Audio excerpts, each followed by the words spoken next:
সর্বশেষ চূড়ান্ত রাসূল at the last prophet Muhammad সাল্লাল্লাহু আলাইহি ওয়াসাল্লাম, তিনার উপরে শতকোটি শান্তি দ্বারা বর্ষিত হোক। সকলে বলি আল্লাহুম্মা সাল্লি আলাইহি ওয়া আল্লাহুম্মা বারিক আলাইহি। সম্মানিত মসজিদের মুসল্লি, আজকে সংক্ষিপ্ত পরিসরে যে বিষয়টি নিয়ে আলোচনা করব, আমরা সবাই অবগত রয়েছি যে এখন চলছে আমাদের মাঝে রমাদান মাস। খুবই গুরুত্বপূর্ণ একটি মাস। 12টি মাসের মধ্যে গুরুত্বপূর্ণ মাস হচ্ছে রমাদান মাস। কারণ এই মাসে কুরআন নাজিল হয়েছিল। এই মাসে আল্লাহ সুবহানাহু ওয়া তাআলার হিদায়াতের জন্য কুরআন পৃথিবীতে আল্লাহ সুবহানাহু ওয়া তাআলা দিয়েছেন। আল্লাহ তাআলা এই মর্মে বলছেন পবিত্র কুরআন কারীমের মধ্যে, সূরাতুল বাকারা সূরা নম্বর 2 আয়াত নম্বর 185, শাহরু রমাদান আল্লাযীনা উনজিলা ফীহিল কুরআন হুদাল লিন-নাসি ওয়া বায়্যিনাতিন মিনাল হুদা ওয়াল ফুরকান।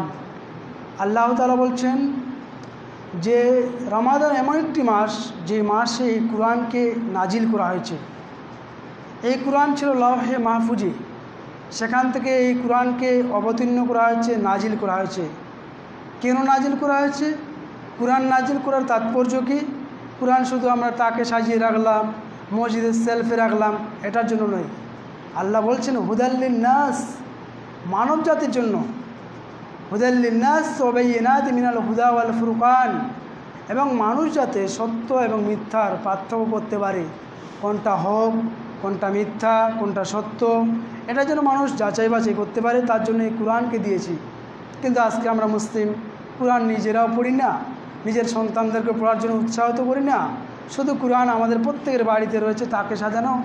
রমাদান মাসে একটু হয়তো বের করে মা বোনরা কিছুক্ষণ হয়তো কুরআন তেলাওয়াত করে তারপরে আবার লাগিয়ে রাখে।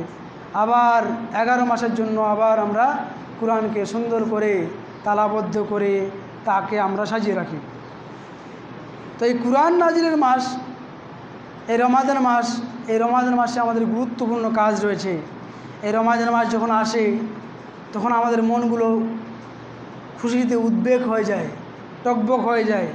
দেখবেন রমাদান মাসে মুসল্লিতে পরিপূর্ণ, যুবকেরা নামাজ পড়তে আসছে, বৃদ্ধরা নামাজ পড়তে আসছে, মা বোনেরা নামাজ পড়তে আসছে। তার মানে বোঝা যায় যে রমাদান মাসে আসলে আমরা মুসলিম, বাকি মাসগুলোতে আমরা আর মুসলিম নই। এই যে মসজিদ টাইলস লাগালাম, মার্বেলস লাগালাম, সুন্দর করলাম, দিয়ে নাইট মোড়ে গিয়ে আমরা গৌরব করলাম যে আমরা মসজিদ সুন্দর করেছি, টাইলস লাগিয়েছি, মার্বেলস লাগিয়েছি, সুন্দর করে দিয়েছি, চাকচিক্যময়। এশারের মুসল্লি কয়জন? 16 জন 15 জন। মাগরিবের মুসল্লি কয়জন? 10 জন 12 জন। ফজরের মুসল্লি 4 জন। তো এই মসজিদ 50 তলা করে লাভ আছে কি? কোনো লাভ নেই। মসজিদে যে 50 তলা করি, আর মুসল্লি যদি কয়েকটি গ্রামের বৃদ্ধি না হয়, ভেটার গ্রামের মসজিদ যদি 50 তলা হয়, মুসল্লি যদি বৃদ্ধি না হয়, সুন্দর করে টাইলস লাগিয়েছি, মার্বেল লাগিয়েছি, কিন্তু মুসল্লি নেই, এই মসজিদের 5 পয়সা দাম নেই, এই সমাজেরও দাম নেই, এই মসজিদেরও দাম নেই। কেন? মসজিদ যাই হোক, মানুষের যদি পরেশগার হয়, ইমানদার হয়, মানুষেরা দাগ টেনে নামাজ পড়বে। কিন্তু আমাদের ছেলেরা যদি পাবজি, ফ্রি ফায়ার খেলে, ফেসবুক করে, গেম খেলে, মা বোনরা যদি সিরিয়াল করে, মসজিদে চাকচিক্যময় করবে, কিন্তু মুসল্লি নেই। মুসল্লি থাকবে না, মুসল্লি নেই। মসজিদের আশেপাশে নোংরামিতে ভর্তি, গান বাজনা, টিভি সিরিয়াল দিয়ে ভর্তি।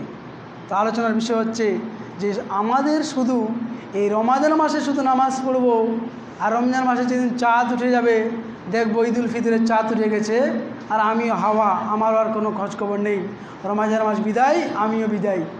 এটা কিন্তু বেশিরভাগ মুসল্লি আমরা কিন্তু মনের মধ্যে এটা বদ্ধমূল ধারণা, আমাদের অন্তরের মধ্যে এটা বীজ বপন করে নিয়েছি যে রমজান মাসে নামাজ পড়ব, রোজা রাখবো, ইফতারি করাবো, ইফতারি করব, ভালো কাজ করব, ভালো টাকা পয়সা দান করব, সব কিছু করব।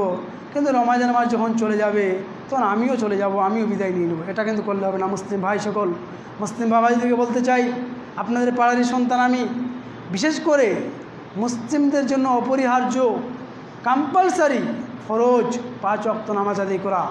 আপনি যে গুনাহের সঙ্গে যুক্ত থাকুন, বিড়ি খান, সিগারেট খান, মদ খান, গাঞ্জা খান, হিরোইন খান, ফেন্সিডিল খান, যে কোনো নেশাদ্রব্যের সঙ্গে যুক্ত থাকুন না কেন, তারপরেও আপনাকে নামাজ পড়তেই হবে, নামাজ মাফ নেই। মুসলিমদের জন্য বালেগ হওয়া পর্যন্ত, যখন তাদের 10 বছর হয়ে যাবে, তাদের পরে নামাজের কোনো মাফ নেই, নামাজ পড়তে হবে, লাঠি পেটা করে হলে পিতৃ নামাজ পড়তে হবে। তো যেহেতু রমজান মাস চলছে, 1 নম্বর পয়েন্টে আমরা নিয়ত করব যে রমজান মাসের পরে নামাজ ছেড়ে দিব না। সকলে বলি ইনশাআল্লাহ, সকলে বলি ইনশাআল্লাহ। 2 নম্বর, আমরা অনেকে আছি যারা টিভি সিনেমার সঙ্গে যুক্ত হয়ে গেছি, টিভি ছাড়তে পারি না, যুবকেরা গান ছাড়তে পারি না, বিড়ি ছাড়তে পারি না, সিগারেট ছাড়তে পারি না, আর ভেটার মাকড়ার কৈকুড়ি বাসুলার গ্রামের লোকের নাইট মোড় ছাড়তে পারি না। সন্ধ্যা হলে নাইট মোড়ে দৌড়াতে হবে। কি আছে ওখানে? বাড়িতে চা করে খাবো। ওখানে গেলে কি হয়? চায়ের দোকানগুলোতে গিবতের আড্ডাখানা, কোথায় কি হয়েছে, কার কোথায় কি হয়েছে সব গিবাত করে। আর আপনি যদি ওখানে বসেও থাকেন, আপনি যদি গিবাত নাও করেন, আপনি যদি বসে আছেন, আপনি সমপরিমাণ পাপী। আপনি তাদের মতো পাপ করলেন যারা গিবাত করলো, আর আপনি গিবাত শুনলেন, আপনি তাদের সঙ্গে থাকলেন, আপনি সমপরিমাণ পাপ করলেন। তাহলে এই রমজান মাস হচ্ছে ট্রেনিংয়ের মাস, প্রশিক্ষণের মাস। এই রমজান মাসে যারা বিড়ি খাই, সিগারেট খাই, আমরা ছাড়তে পারি না। 14 থেকে 15 ঘন্টা আমরা বিড়ি সিগারেট না খেয়ে রোজা রাখি।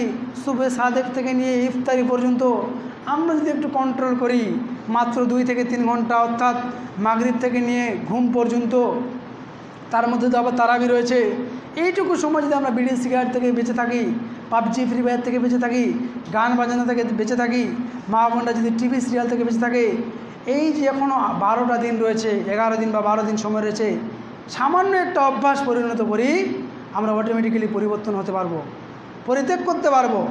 কারণ মানুষ হচ্ছে অভ্যাসের দাস। মানুষ চাইলে পরিবর্তন হতে পারে, পরিবর্তন করতে পারে, কিন্তু আমাদের যদি নিয়ত থাকে যে না, আমি বিড়ি ছাড়তে পারছি না, সিগারেট ছাড়তে পারছি না, মসজিদ থেকে বের হলে আমাকে সিগারেট শুরু করতে হয়, মসজিদ থেকে বের হলেই আমাকে বিড়ি ধরাতে হয়, তাহলে কিন্তু পরিবর্তন হতে পারবো না। আর এর পরিণাম ভয়াবহ। জাহান্নামে 3 হাতে খাবাল পান করা হবে। যারা আজকে বিড়ি খাচ্ছেন, সিগারেট খাচ্ছেন, নেশাদ্রব্য পান করছেন, আপনাদেরকে জাহান্নামে 3 হাতে খাবাল পান করাবে।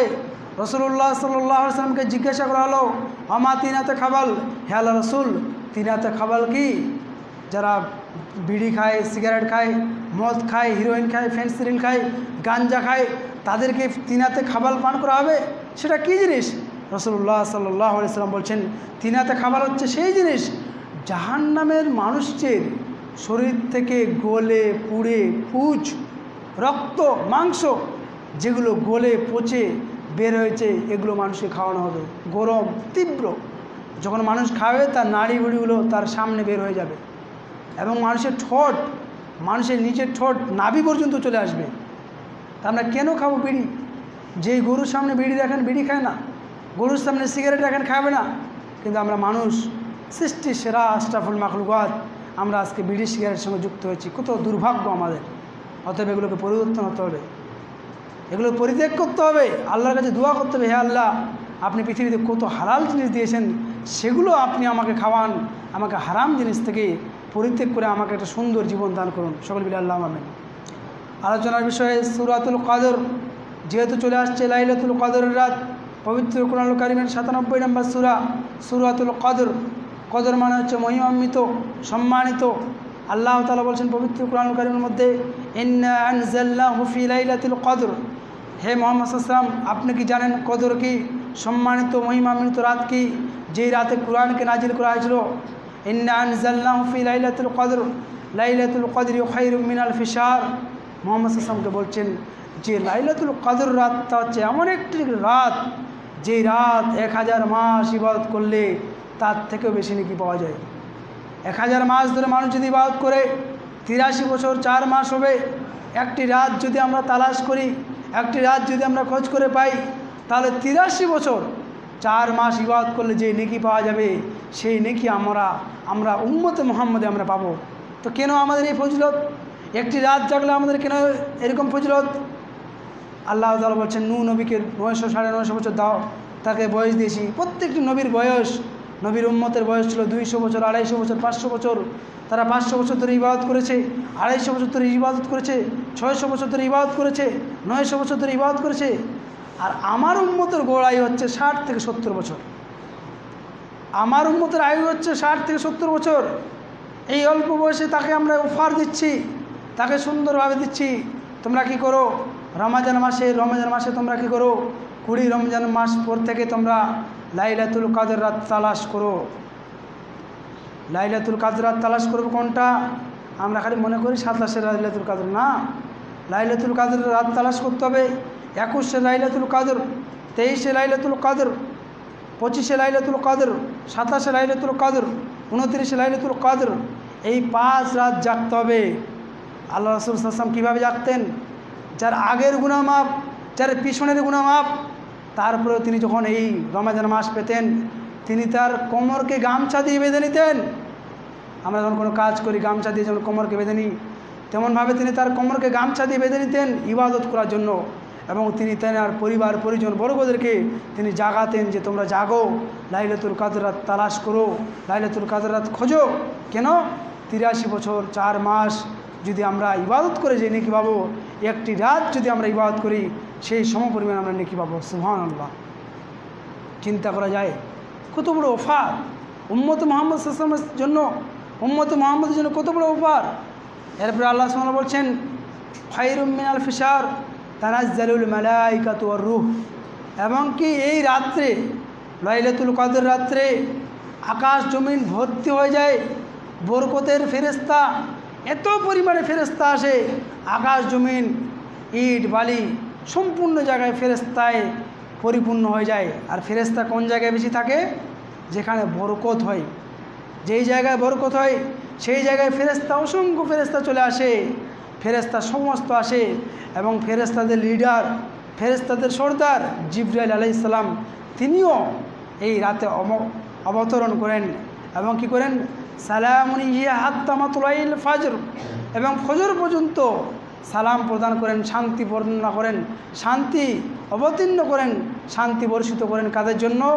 যে সমস্ত মুমিন বান্দা, যে সমস্ত মুমিন বান্দি এই লাইলাতুল কাদর রাত্রে ফেসবুক চালিয়ে রাত্রি 12টা-2টা পর্যন্ত করেনি, পাবজি ফ্রি ফায়ার খেলে 2টা-3টা পর্যন্ত করেনি, চায়ের দোকানে আড্ডা মেরে 2টা-3টা বাজায়নি, পার্টির গল্প করে 2টা-3টা বাজায়নি, আল্লাহর ইবাদতে রাতকে যাপন করেছে, রাত্রিকে জাগরণ করেছে। তাহলে চিন্তা করেছেন লাইলাতুল কাদর রাত কত মহিমান্বিত।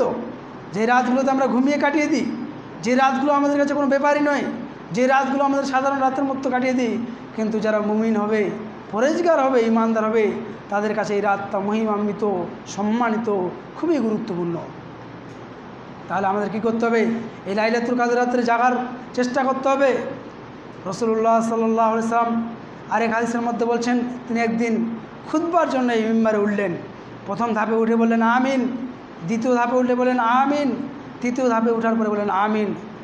তারপরে খুতবা দেওয়ার পরে রাসূলুল্লাহ সাল্লাল্লাহু আলাইহি ওয়াসাল্লামের সাহাবীগণ জিজ্ঞাসা করেন, ইয়া রাসূলুল্লাহ, আপনি তো খুতবা দিতে উঠেন, এইভাবে তো আমিন আমিন বললেন না, আজকে আপনি আমিন আমিন আমিন 3বার বললেন কেন? রাসূলুল্লাহ সাল্লাল্লাহু আলাইহি ওয়াসাল্লাম বলছেন, প্রথম সিঁড়িতে আমি পা দিলাম, আমিন বললাম এই জন্য যে ব্যক্তি রমজান মাস পাবে, রমজান মাস পাওয়ার পরে তার জীবনের পাপ, তার জীবনের গুনাহগুলোকে, তার জীবনের পাপ রাশিকে ক্ষমা করে নিতে পারল না, সে ব্যক্তি ক্ষতিগ্রস্ত, সে ব্যক্তি ধ্বংস হবে। আমি বললাম জিবরাইল তুমি ঠিক বলেছ, তার জন্য আমি বললাম আমি আমিন। 2 নম্বরে আমার নাম আসবে মুহাম্মদ সাল্লাল্লাহু আলাইহি ওয়াসাল্লাম বলবে না, সে ব্যক্তি ক্ষতিগ্রস্ত হবে, সে ব্যক্তি ধ্বংস হবে। আমি বললাম জিবরাইল তুমি ঠিক বলেছ, তারপরে বললাম আমিন। 3 নম্বরে বৃদ্ধ পিতামাতা পাবে, বৃদ্ধ পিতামাতা পাবে, বৃদ্ধ পিতামাতাকে সেবা করে জান্নাত নিয়ে নিতে পারল না, জান্নাত হাসিল করে নিতে পারল না দুনিয়াতে থেকে, সে ব্যক্তি ক্ষতিগ্রস্ত অন্তর্ভুক্ত হবে। আমি বললাম জিবরাইল তুমি ঠিক বলেছো, আমিন। তাহলে আমরা এই রমজান মাস পেয়েছি। অনেক মানুষের কাছে দেখবেন রমজান মাস কোনো ব্যাপারই নয়, সাধারণ মাসের মতো এই মাসগুলো কাটিয়ে দিচ্ছে। রমজান মাস চলে যাচ্ছে, বরকতের মাস, মানুষের কান্নাকাটি করা উচিত। এই রমজান মাস চলে যাচ্ছে, মানুষকে বেশি বেশি করে ইবাদত করা উচিত। কিন্তু আমরা হেলায় ফেলায়, হেলায় ধুলায়, অবহেলায় এই রমজান মাসকেও কাটিয়ে দিচ্ছি। কোনো ভ্রুক্ষেপ নাই, কোনো গুরুত্ব নেই আমাদের কাছে। কিন্তু এটা করলে হবে না, মরণ একদিন হবেই। পৃথিবীতে কেউ চিরকাল থাকবো না। দাদা মারা গেছে, বাবা মারা যাবে, নানা মারা গেছে, আমাকেও একদিন মরে যেতে হবে। মরার পরে আপনাকে কেউ রাখবে না, আপনাকে গোরস্থানে রেখে দিয়ে আসবে। আপনার আমল ছাড়া কেউ সঙ্গী হবে না, কোনো সাথী হবে না। কোটি টাকার ব্যাংক ব্যালেন্স করে দিয়েছেন ছেলে মেয়েকে, লাখ লাখ টাকার সম্পত্তি করেছেন, ব্যাংক ব্যালেন্স রেখেছেন কোটি কোটি টাকা, আপনার অ্যাকাউন্টে টাকায় ভরপুর করে রেখেছেন। মরে গেলে আপনাকে কেউ চিনবে না, আপনাকে বলে লাশ, আপনার নামটাকেও বলবে না। তাহলে চিন্তা করতে হবে, পৃথিবীতে আমরা এসেছি, চিরকাল কেউ থাকবো না। পৃথিবীতে এসেছি একা, চলে যেতে হবে একা। আমল যদি না থাকে আমাদের জীবনটা বৃথা, আমাদের জীবনটা বৃথা, আমাদের জীবনটা বৃথা। অতএব আমলের পাল্লাকে ভারী করতে হবে, বেশি বেশি করে আমল করতে হবে। চলতে ফিরতে উঠতে বসতে সুবহানাল্লাহ, আলহামদুলিল্লাহ, আল্লাহু আকবার, এই জিকিরগুলো করতে হবে। মানুষকে ভালো কাজের আদেশ করতে হবে, ওষুধ কাজ থেকে নিষেধ করতে হবে। এগুলো কাজ আমরা আজকে মুসলিম সমাজ আমরা ভুলতে বসেছি, আমরা ভুলেই গেছি। আর একটি বিষয়, যে লাইলাতুল কাদের রাত্রে আমরা যে পাবো এর আলামতটা কী? লাইলাতুল কাদের রাত্রে যে আমরা পাবো এর আলামত কি? আল্লাহ রাসূল সাল্লাল্লাহু আলাইহি ওয়াসাল্লাম বলছেন, আমাকে স্বপ্নে দেখানো হয়েছিল যে লাইলাতুল কাদরের রাত কবে। আমাকে স্বপ্নে দেখানো হয়েছিল যে লাইলাতুল কাদের রাত্রে কবে। আমি তোমাদেরকে, সাহাবীদেরকে বলছেন, আমি তোমাদেরকে বলার জন্য বের হয়েছিলাম। দেখলাম দুইজন ব্যক্তি, আনা রাজুলুন ফুলানুন ফুলানুন, দুইজন ব্যক্তি তারা একে অপরে ঝগড়া লেগেছে। তার মধ্যে আমি তাদের ঝগড়াঝাঁটি বন্ধ করার তাগিদে আমার কাছ থেকে উঠিয়ে নেওয়া হলো। আমি ভুলে গেলাম যে লাইলাতুল কাদের রাত কবে। তার লাইলাতুল কাদের রাতটা কবে আমরা নিশ্চিতভাবে জানি না, তবে তার কিছু আলামত রয়েছে। যেমন লাইলাতুল কাদের রাত্রে আল্লাহ রাসূল সাল্লাল্লাহু আলাইহি ওয়াসাল্লাম বলছেন যে আমি দেখলাম যে লাইলাতুল কাদের রাত্রের দিনে, তখন তো মসজিদের এই তো টাইলস ছিল না, সুন্দর তো আর ছাদ ছিল না, সামান্য খেজুর পাতা দিয়ে ছাদ। তো তিনি লাইলাতুল কাদের রাত্রে যখন তিনি সিজদা করছেন, তার কপালে কাদা মাটির দাগ লেগেছে। আর সেই রাতটা পানি হওয়ার সম্ভাবনা রয়েছে, বৃষ্টি হওয়ার সম্ভাবনা রয়েছে। আর একটি আলামত হচ্ছে যে সেদিন চাঁদ খুব উজ্জ্বল হবে। আর তার পরের দিন সূর্যটা নরম সরম সূর্য হবে, খুব মানে তীব্র, খুব তেজি সূর্যটা হবে না, সূর্যটা একটু নরম সরম হবে। লাইলাতুল কাদের রাতে আলামত হচ্ছে যে সেদিন একটা দিনটার মধ্যে একটা আবহাওয়া, সুন্দর আবহাওয়া তৈরি হবে। মানুষের মধ্যে হানাহানি, কুকুরদের মধ্যে চেঁচামেচি হবে না। এগুলো হচ্ছে লাইলাতুল কাদের আলামত। তাছাড়া আমরা যেটা লোক মুখে শুনে আসি যে গাছ সিজদা করে, বিভিন্ন কিছু সিজদা করে, এগুলো ভুল। কোনো কিছু সিজদা করে না, বরং সব সময় এই গাছ, ফ্যান, লাঠি সব সময় আল্লাহর তাসবিহ তারা বর্ণনা করে। ইউসাব্বিহু লিল্লাহি মা ফিস সামাওয়াতি ওয়াল আরদ, আকাশ জমিনে যা কিছু আছে সব কিছুই আল্লাহর তাসবিহ বর্ণনা করে। তাহলে আমাদেরকে ভাবতে হবে যে রমজান মাস পেয়েছি, শুধু এই রমজান মাসে নামাজ নয়, শুধু এই রমজান মাসে ইবাদত নয়, রমজান মাস যাওয়ার পরেও যেন আমরা 5 ওয়াক্ত নামাজ আদায় করি। সকল বলি আল্লাহুম্মা আমিন। আল্লাহ সুবহানাহু ওয়া তাআলা দোয়া রাখি, হে আল্লাহ, যারা বাড়িতে হাসপাতালে রয়েছে, যারা অসুস্থ রয়েছে, তাদেরকে যেন আল্লাহ সুবহানাহু ওয়া তাআলা শেফায়ে দান করেন। সকল বলি আল্লাহুম্মা আমিন। এবং আরেকটা হচ্ছে যে এখন তো আমরা গুরুস্থানে দোয়া করতে যাই না। তো আমার বাবা মারা গেছে, আমার দাদা মারা গেছে, আমরা কি করব? তো সব থেকে উত্তম হচ্ছে যে আপনার বাবা মারা গেছে, আপনার দাদা মারা গেছে, আপনি নিজে যাবেন গোরস্থানে গিয়ে আসসালামু আলাইকুম বলে। আপনার দোয়া জানা নেই, আরবি দোয়া মুখস্থ নেই, বয়স হয়ে গেছে, মুখস্থ করতে পারছেন না, আপনি পশ্চিমমুখী হয়ে, কিবলামুখী হয়ে হাত তুলে আপনি বাংলা ভাষায় দোয়া করুন যে হে আল্লাহ, আমার বাবা মারা গেছে, আমার দাদা মারা গেছে, আল্লাহ তুমি তাদের যদি কবরের শাস্তি হয়ে থাকে তাদেরকে মাফ করুন। এই দোয়াটা আপনাকে নিজে নিজে করতে হবে। আল্লাহ রাসূল সাল্লাল্লাহু আলাইহি ওয়াসাল্লাম একাই বাকিউল গারকাদে, তিনি রাতের অন্ধকারে, ফজরের আগে, এশারের পরে তিনি একাই গোরস্থানে গেতেন, গিয়ে তিনি দোয়া করতেন। আয়েশা রাদিয়াল্লাহু তাআলা থেকে বর্ণিত রয়েছে যে তিনি একাই যেতেন এবং তিনি দোয়া করতেন। তাহলে আমাদের কি করতে হবে? এ ভাড়া করে মৌলবি নয়, কাউকে 10 জন 5 জনকে নয়, আমি যেই ভাষায় কথা জানি, যেই ভাষায় আমি জানি সেই ভাষায় আমাকে গোরস্থানে গিয়ে দোয়া করতে হবে। যখন সময়, সকাল, দুপুর, সন্ধ্যা, মাগরিব, যখন আপনার সময় রয়েছে আপনি সেই সময় গিয়ে দোয়া করেন, তাদের জন্য রুহের মাগফিরাত কামনা করেন। এবং যারা বাবা মারা গেছে, দাদা মারা গেছে, তাদের জন্য সাদকা দান করুন, তাদের জন্য দান করুন, টাকা পয়সা দান করুন, তাদের কবরের শাস্তি মাফ হয়ে যাবে। আগুন জ্বলছে, পানি দিলে যেমন সঙ্গে সঙ্গে আগুন বন্ধ হয়ে যায়, দান সদকা, বাবা মারা গেছে, দাদা মারা গেছে, আপনি দান সাদকা করলে সঙ্গে সঙ্গে তাদের যদি কবরের শাস্তি হয়ে থাকে, সঙ্গে সঙ্গে তাদের কবরের শাস্তি মাফ হয়ে যাবে। অতএব আল্লাহ সুবহানাহু ওয়া তাআলা রাখি, আল্লাহ সুবহানাহু ওয়া তাআলা সকলকেই যেটুকু শুনলাম সেটুকু যেন আমল করা তৌফিক দান করেন। সকলে বলি আল্লাহুম্মা আমিন। এই বলে সংক্ষিপ্ত পরিসরে আজকে জুমার খুতবা এখানে শেষ করছি। বিসমিল্লাহির রহমানির রহিম। কুল হুয়াল্লাহু আহাদ, আল্লাহুস সামাদ, লাম ইয়ালিদ ওয়া লাম ইউলাদ ওয়া লাম ইয়াকুল লাহু কুফুয়ান আহাদ। اللهم صل على محمد وعلى ال محمد كما صليت على ابراهيم وعلى ال ابراهيم انك حميد مجيد. اللهم بارك على محمد وعلى ال محمد كما باركت على ابراهيم वअला आलि इब्राहीम इन्नका हमीदुम मजीद। रब्बना तक़ब्बल मिन्ना इन्नका अंतस समीउल अलीम व तुब अलैना इन्नका अंतत तव्वाबुर रहीम। अस्सलामु अलैकुम व रहमतुल्लाहि व बरकातुहू।